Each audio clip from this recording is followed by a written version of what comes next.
Yeah, The so. north is northwest, where are we? Northeast?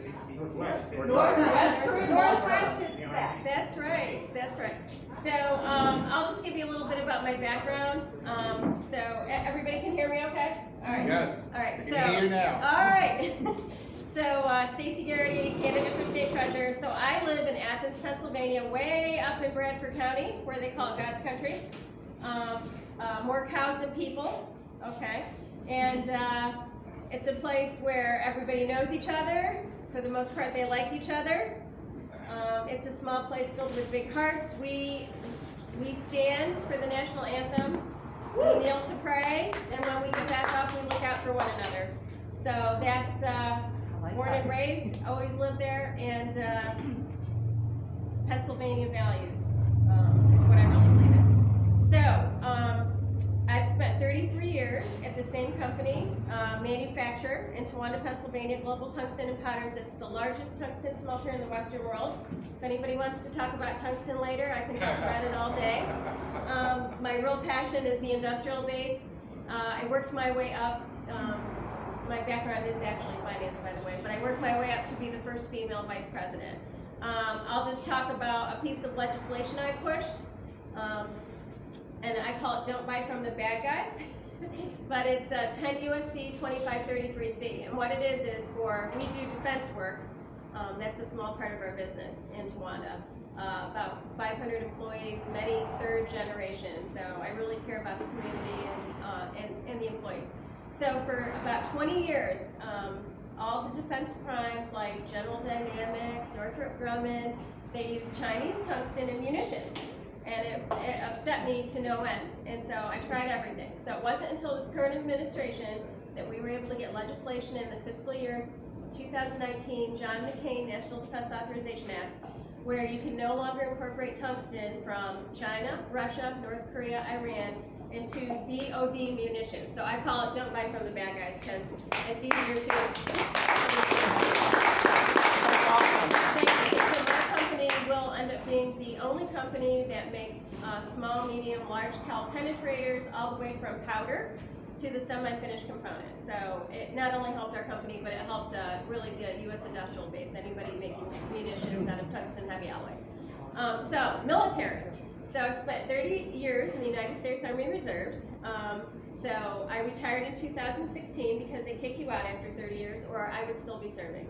They couldn't have gotten rid of me. All right, because I really love soldiers. So 3 combat deployments, and I'm going to age myself because my first one was Desert Storm. And then 2003, 2004. My last deployment was 2008, 2009. I was the acting battalion commander at Camp Buka, and that's in southern Iraq near Basra. And our mission was care and custody of 7,000 detainees, and I had 1,200 soldiers in my command. And it was funny because, so we had the green detainees, which meant that eventually they should be repatriated. So we did a lot of programs like education, because that's why a lot of Iraqis and their country nationals turned to terrorism because they couldn't afford to feed their families. So we did a lot of education programs, a lot of things like that. And it was funny because the commander was General Plancha, and I think at the time he was a 2-star. Yeah, he was a 2-star. And he would call because I had, 19, 20-year-old MPs guarding these detainees. Constantina wire was stretched, and he'd say, we'd have these weekly VTCs, so basically what you call now Zoom kind of. And he'd say, our camp was vigilance. You're going to have an escape. And I'd say, no, sir, we're not. And so then I'd call and say, hey, we got to put another rover out tonight because I could have just jinxed myself.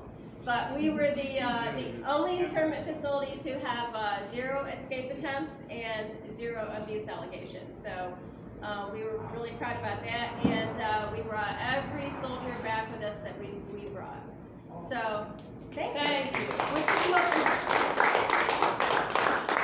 So I'm going to tell you a little story about a symptom of what I think is wrong with this current treasurer's office. Okay, so a gentleman I know from the Pittsburgh area showed me, and this is maybe 3 weeks ago, 2 unemployment checks totaling $5,680 for the same week in May. So I don't know when unemployment became so profitable, but that's not what this story is about. So he didn't apply for unemployment. He's not unemployed. He's my campaign consultant. So tried to give the checks back, was not successful. A week after he wrote to the Bureau of Labor and Industry, he gets this letter in the mail. Congratulations, you've been approved for unemployment. So, and then I was in Clinton County last week, met two people, a couple that had been waiting since April, and there's many, many people like this, to receive their unemployment checks. So that is just a symptom of why this treasurer's office is very unserious. The system is broke, and why we really need a change. So in addition to that, the current treasurer's office allowed the governor to spend $900 million more last year than what was appropriated by the House. So that's almost $1 billion. That's a lot of money. And wouldn't that money be nice to have now? Because you never know when you're going to have a crisis, and you never know where it's going to come from. The issue, so we haven't had a Republican treasurer in about 25 years. We haven't had a Republican auditor general since the 80s. In fact, I think we've only had one since the 60s. So the problem is you have people that run for these row offices. They don't really care about Pennsylvanians or the taxpayers. They're there to use it as a platform to run for something else. So you look at Josh Shapiro, our Attorney General. Yes. So you know he's going to run for governor, right? Everybody knows that. So the current Auditor General, Pasquale, who's termed out, he's running for Congress. And then Joe Torrisella, he is either running for governor or Senate. So I've heard both, but he's absolutely running for something else. And so because these people are running for something else, they can't use their bully pulpit. They cannot go against Governor Wolf because they need him to support them. Okay, so I don't care about any of that. What I want to do is the last 2 years of Governor Wolf's term, only allow him to spend what's appropriated, and to use my office to look at all the bills that cross, his desk, to look at what they do to the financial health of the Commonwealth. So I've spent, my whole life in Pennsylvania defending us overseas, working hard to create and maintain jobs, and I want to be the watchdog for Pennsylvania taxpayers. I will be an advocate for all Pennsylvanians. I will bring my Army values of loyalty, dedication, service, respect, honor, integrity, personal courage to the office of Harrisburg, where there are just way too many shenanigans and no transparency. So that is my story. That's an amazing story. Thank you so much for coming. No, And I thank you for didn't having realize us. this really is our first event. Yes. Amazing.